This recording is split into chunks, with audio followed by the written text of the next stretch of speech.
When you meet someone new and you ask them, oh, what do you do? Usually they will answer with their job title, which, yes, is an acceptable answer, but it can become a problem if people are not careful about using those kind of labels. Let me explain. Before we continue any further, I just want to mention that this video has nothing to do with the subject of unaliving or anything connected to that, if that's what you got from the title. It's about how I ended up using A.L.I.V.E as the name for the channel, and there's a very important lesson here that I want to share with you. I've mentioned in my first video on this channel that before I've started posting content here, I was actually working on another one where I was talking about personal finance, investing, building businesses, and stuff like that that I'm passionate about. But I also mentioned that I've stopped that because it just didn't feel like me. But I didn't get into the details of that. So today we're talking about that. I've posted my first video on the other channel 3.5 years ago, which now that I'm saying it out loud is quite a long time. Damn. Anyway, around that time I started with the idea in mind that I wanted to position myself as an expert investor, and there's a reason for that. Like I've mentioned in other videos, I wanted to become a content creator, but at the moment it's very crowded in this area. So most people recommend that you have to differentiate yourself somehow.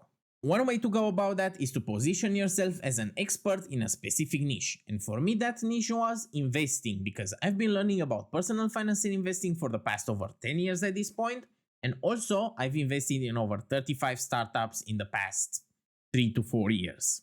Which, according to other people that I've talked to, is quite something impressive for a 27-year-old, which I don't disagree with, but that was not the problem. The problem was that I clung too hard to that label.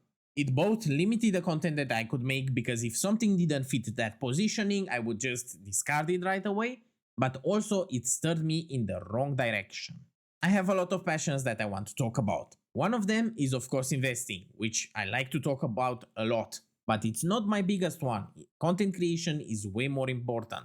But because I thought that I had to uphold this fake persona of like an expert investor, not completely fake because I'm still an investor, but maybe not up to the positioning that I used before, I thought that I should focus more on that instead of creating content, which was completely wrong. The even bigger problem was that the expert investor was not the only one. Over the past few years, I've gathered quite a lot of labels that were either steering me in the wrong direction or holding me back completely. Another one that became very problematic really quickly was being called a high achiever, initially by other people, but then I've also started to adopt this in my content, in my daily life, and so on.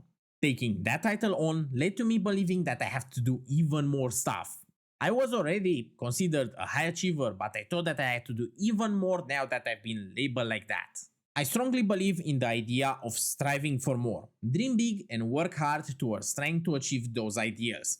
But when you start to get stressed because you're underperforming, that's bad. One very good example here was that when my content was underperforming, I thought that I had to compensate with something else in order to still be considered a high achiever, like build another app, launch another feature, or invest in another company. Stuff that was mostly a distraction from what I should have really focused on, which was the content. Underperforming kind of implies that you're getting compared to someone else that's performing better, which I found out in my experience that you cannot really escape. But the idea is to not focus on it. You have your own journey to worry about that's very unique from everybody else's. And when I say you, I mean both me and also you if you're someone that wants to work hard towards those dreams that I was talking about earlier. There was also the problem at one point that a lot of red pill influencers kind of leaned into this high achiever, high agency mindset, which I really didn't want to be associated with, because that's not the type of content that I want to promote. Another problematic label that I've had was the man good at everything, which I've got from multiple people, a high school teacher, a former boss, and also a former business mentor. Now, that sounds like a compliment, right? Yes, but it's a big problem if you're getting presented like that to other people, which will kind of expect you to perform. The bar gets set very high, and when you deliver under it, then there's a problem. From my experience as a freelancer, I found out that the best way to go about it is to underpromise and overdeliver. In that way, everybody is happy, but when someone else has bigger expectations and you can't deliver on those, then they get disappointed stuff gets rough and you don't really want to get stuck with that. So this is also a way that can lead to you getting stressed about having to deliver, which again leads to the previous point about underperforming. This one is also problematic from the fact that it kind of undermines the work that you put in. Like, okay, I'm getting good at everything, but it took a long ass time to get there. Like, I can confidently say now that I can create decent content. Maybe I could go as far as to say that it's going towards good content, but it took 3.5 years to get here. So, does that mean that I'm good at everything? Maybe from an outside view, it could look like that, but it's not the case. It's similar to how people tend to say about indie games that launch and then get huge success within a couple of days and they suddenly become overnight successes, when in reality they've probably been in the making for 5+ years. I know that if I'm passionate about something, I will put a lot of work into that in order to make it a success or to progress or stuff like that. And I need to recognize that for myself.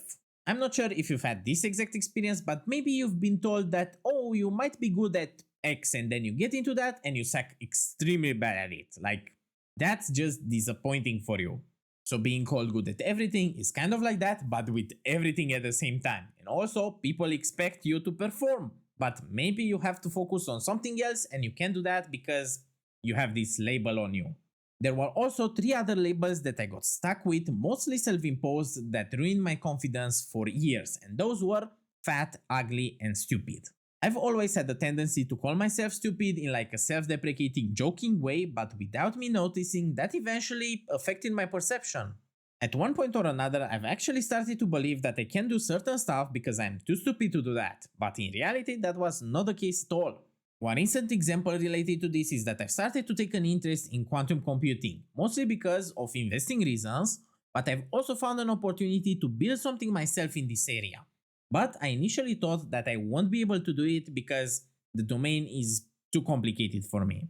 After having this idea in mind for quite a while, I actually started working on it because I really wanted to build it, and it turned out into something quite cool in my opinion. It's a Python package for working with quantum computing, which I've also managed to get featured on IBM's website. Now, this is definitely not like a breakthrough in quantum computing and I'm a genius for making this project. No, it's just a simple one that I've put out into the world that I'm hoping might inspire some other people to build better stuff, and I can also use it for my own CV and to improve in my career.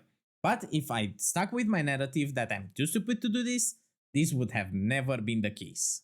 Being called or calling yourself fat is a problem that I know many people are struggling with, and it can get you stuck into the mentality that you can't lose weight, which also kind of happened to me.